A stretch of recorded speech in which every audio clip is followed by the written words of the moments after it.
Fala pessoal, vocês estão no canal Sávio Explica e o jogo de hoje é Fai.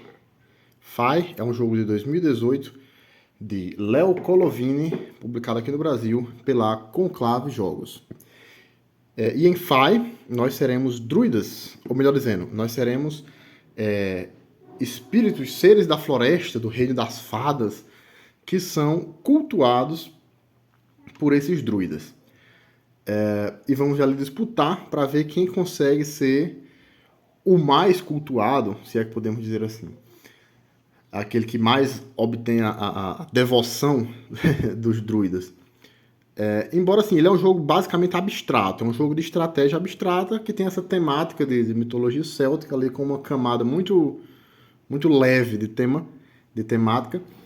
Mas fundamentalmente é um jogo abstrato, muito simples, muito divertido e com essa arte que é uma coisa linda, né? Como vocês podem ver. Então, para começar, na preparação, eu já deixei aqui pré-preparado, né? Mas se você prestar atenção, nós temos aqui o tabuleiro que mostra o reino de Fai e ele é todo dividido em regiões, certo? As regiões são divididas pelos rios e pelos lagos. Se você reparar bem, cada região sempre se subdivide em 5 terrenos. Pode prestar atenção que todas as regiões têm sempre exatamente 5 terrenos, certo? Então, na preparação, você vai pegar todos esses bonequinhos aqui, que são os druidas, e vai distribuir eles pelo mapa, pelo tabuleiro, de maneira que em cada região você tenha sempre um druida de cada cor, certo? Então, o preto, o roxo, o amarelo e o vermelho.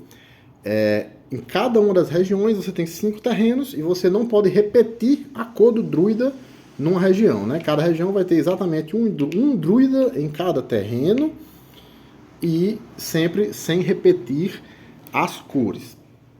Além disso, você vai pegar essas cartas aqui, deixa eu só mexer a câmera um pouquinho, essas cartas aqui, que são as cartas de rituais, e você vai deixar elas organizadas por perto do tabuleiro. Veja, nós temos 4 cartas de ritual nível 1, 3 de nível 2, 2 de nível 3 e 4 e 1 de nível 5. Deixa eu melhorar aqui, ó. Já vocês vão entender para que elas servem.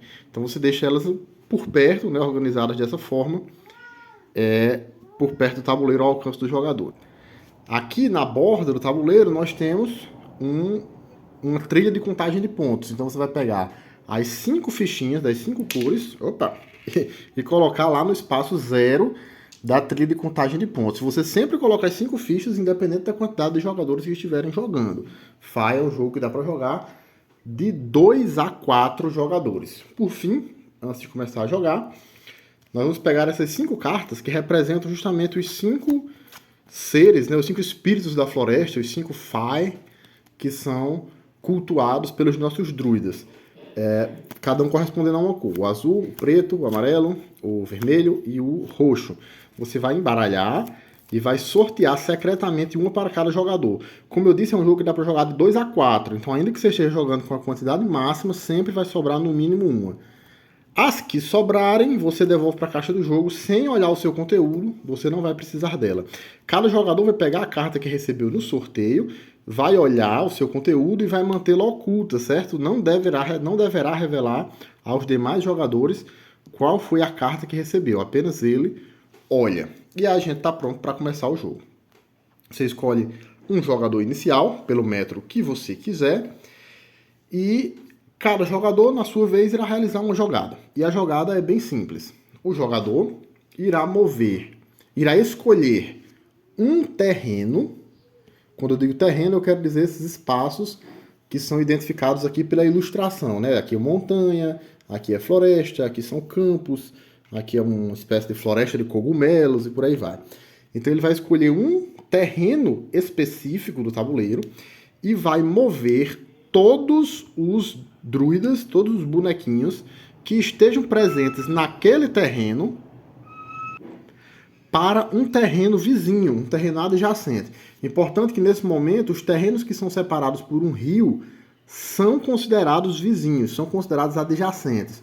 Os rios só são levados em conta, né? Você só considera que eles separam 2 terrenos no momento de fazer aquela divisão inicial, aquela organização inicial dos bonequinhos do tabuleiro. Mas do decorrer do jogo, 2 terrenos separados por um rio consideram-se vizinhos, diferentemente dos lagos, certo? Os lagos são esses corpos de água bem maior, dá para ver claramente a diferença. Aqui é um lago, aqui já é um rio. Aqui é um lago, aqui é um rio.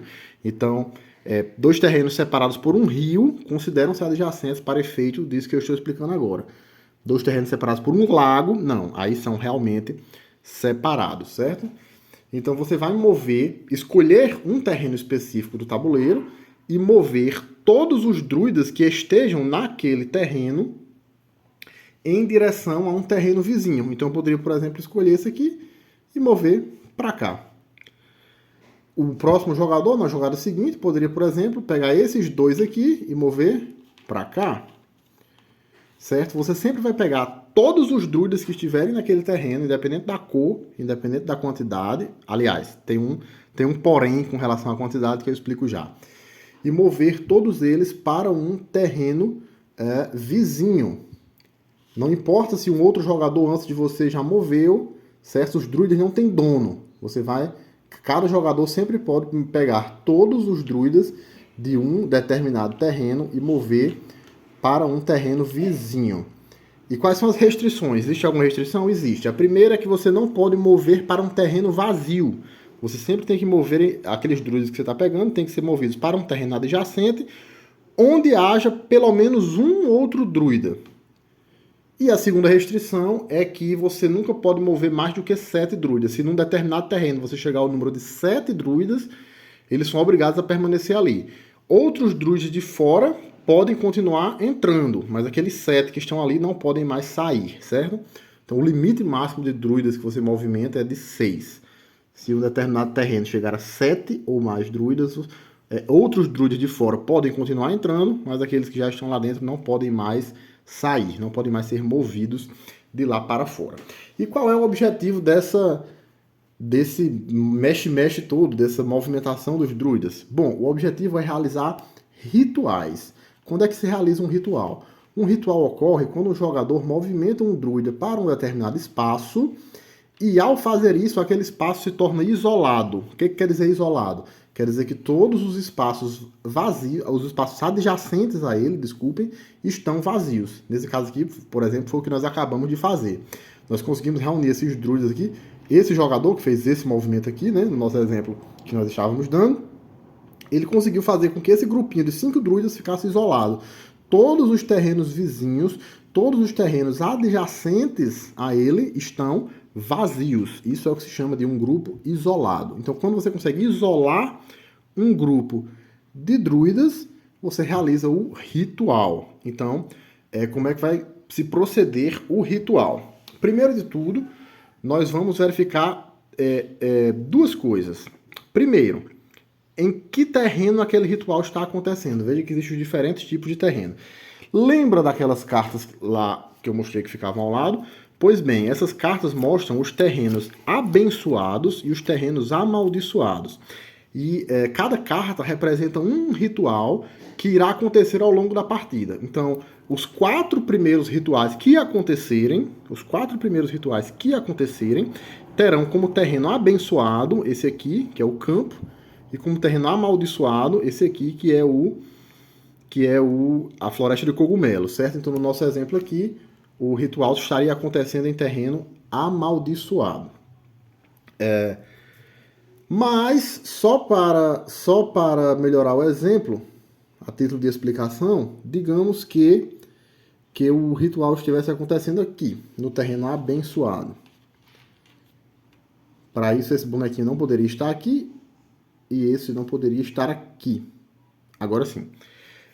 Pronto. Então, digamos que o ritual aconteceu neste terreno aqui. O jogador conseguiu isolar esses 5 druidas nesse espaço aqui. Então, ele vai pegar a primeira carta de ritual. As cartas de ritual são sempre pegas nesta ordem. Os 4 primeiros rituais vão pegar essas 4 de nível 1. Os 3 rituais seguintes, né, do 5º ao 7º, vão pegar essas de nível 2. E assim sucessivamente. Isso significa que ao longo do jogo inteiro nós vamos ter no máximo 12 rituais. Então você vai atribuir pontos. Primeiro, você vai ver se todos os se todas as cores de druida estiverem presentes naquele ritual, você vai remover os druidas solitários, ou seja, os druidas que sejam o único da sua cor, certo? Isso você só faz quando todas as cores estiverem presentes. Não é o caso aqui. Nesse nosso ritual não tem nenhum druida preto. Mas se tivesse um druida preto, nós teríamos aqui todas as cores presentes. Então você, antes de resolver o ritual, digamos assim, você teria que retirar, eliminar todos os druidas solitários. Ou seja, todos aqueles que são o único de sua cor. Então eu tiraria basicamente esses 4, né? E deixaria só os 2 vermelhos. Isso quando? Quando todas as 5 cores estiverem presentes. O que não era o caso do nosso exemplo. No nosso exemplo, o preto não estava presente.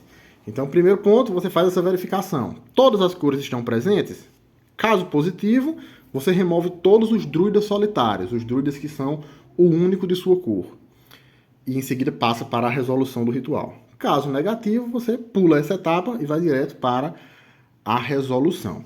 Então você vai contar quantos druidas estão presentes e vai atribuir aquela pontuação a todas as cores, certo? Então aqui nós temos 1, 2, 3, 4, 5 druidas.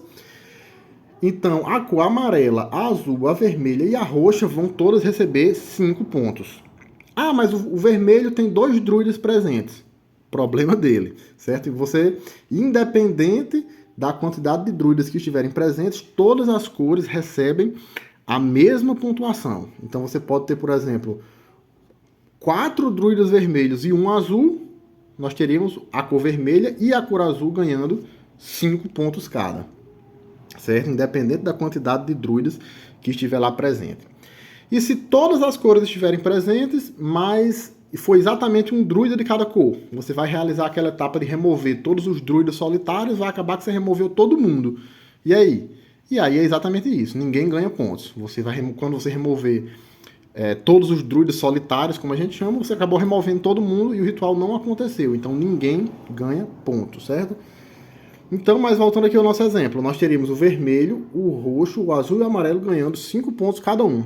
Você marca esses pontos usando as fichinhas aqui no contador, certo?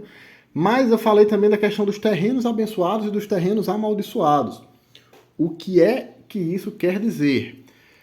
Quando um ritual ocorre no terreno abençoado, todos os jogadores participantes, né, todas as cores participantes, melhor dizendo, vão receber um bônus correspondente ao número que está na carta.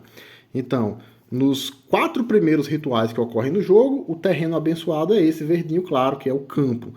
E os jogadores, quando o ritual acontecer, vão ganhar 1 ponto de bônus. Então, nesse nosso exemplo, ao invés de 5 pontos, as 4 cores envolvidas ganhariam 6. O jogador que efetivamente fez o ritual, ou seja, aquele que foi o responsável, aquele que fez o último movimento que ocasionou a realização do ritual, o ritual aconteceu na vez dele, digamos assim, recebe essa carta. A carta de ritual fica para ele, certo? Vem para frente dele, para a mão dele. E aí o jogo vai acontecendo ao longo de vários rituais. A cada ritual que vai acontecendo, o jogador responsável pega a carta para si, as pontuações vão sendo contabilizadas. Lembrando sempre que se o ritual acontecer no terreno abençoado, o jogador ganha um bônus, né? Os jogadores, as cores, melhor dizendo, as cores envolvidas no ritual vão ganhar um bônus correspondente à pontuação que está escrita aqui. Então, nas 4 primeiras rodadas, 1, da 5ª à 7ª, 2, na 8ª e na 9ª, 3, sempre de acordo com o terreno abençoado. E o terreno amaldiçoado? Bom, se um ritual acontecer no terreno amaldiçoado, ninguém ganha pontos, certo? O jogador que fez o ritual ainda vai receber a sua carta, né? Continua recebendo a sua carta mesmo assim, mas ninguém ganha ponto. Nenhuma das cores é pontuada quando um ritual ocorre em terreno amaldiçoado. E assim o jogo vai prosseguindo até quando? Até que decorram as 12 rodadas, né? Os 12 rituais, quando acabarem as cartinhas. Um detalhe que a última carta de todas, que corresponde ao último ritual, o 12º, ele é a que dá mais bônus, já dá um bônus de 5. Oi, Mariana. E ela não tem terreno amaldiçoado. Todos os terrenos do último ritual, do 12º, são abençoados, certo? Então, o último terreno sempre vai dar 5 pontos de bônus a todas as cores envolvidas. Então, isso vai acontecendo ao longo do jogo. Quando o ritual acontece os druidas envolvidos são removidos e devolvidos à caixa do jogo.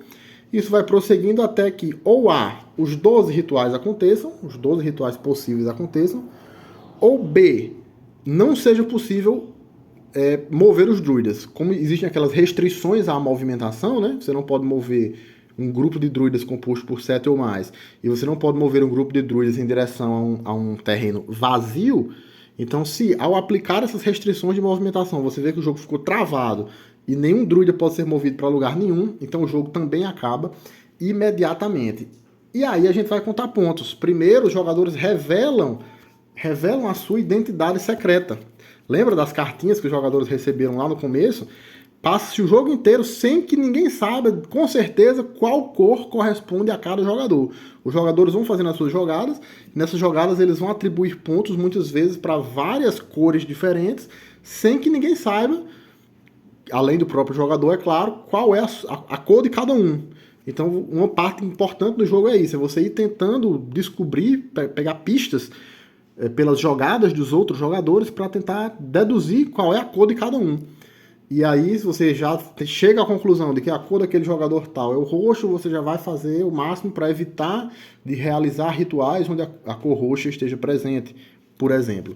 Então, os jogadores revelam as suas identidades secretas, revelam, afinal de contas, qual cor pertencia a quem, e você vai receber ainda um ponto extra por cada carta de ritual que você tenha ficado no final do jogo. Você lembra que, à medida que os rituais vão ocorrendo, o jogador que efetivamente fez o ritual, que o ritual aconteceu na vez dele, pega uma carta dessa para si, né? Então, no final do jogo, cada carta dessa, depois de reveladas as cores, né, depois de revelada a quem pertence cada cor, cada carta dessa que o jogador tiver sob sua posse vale um ponto extra.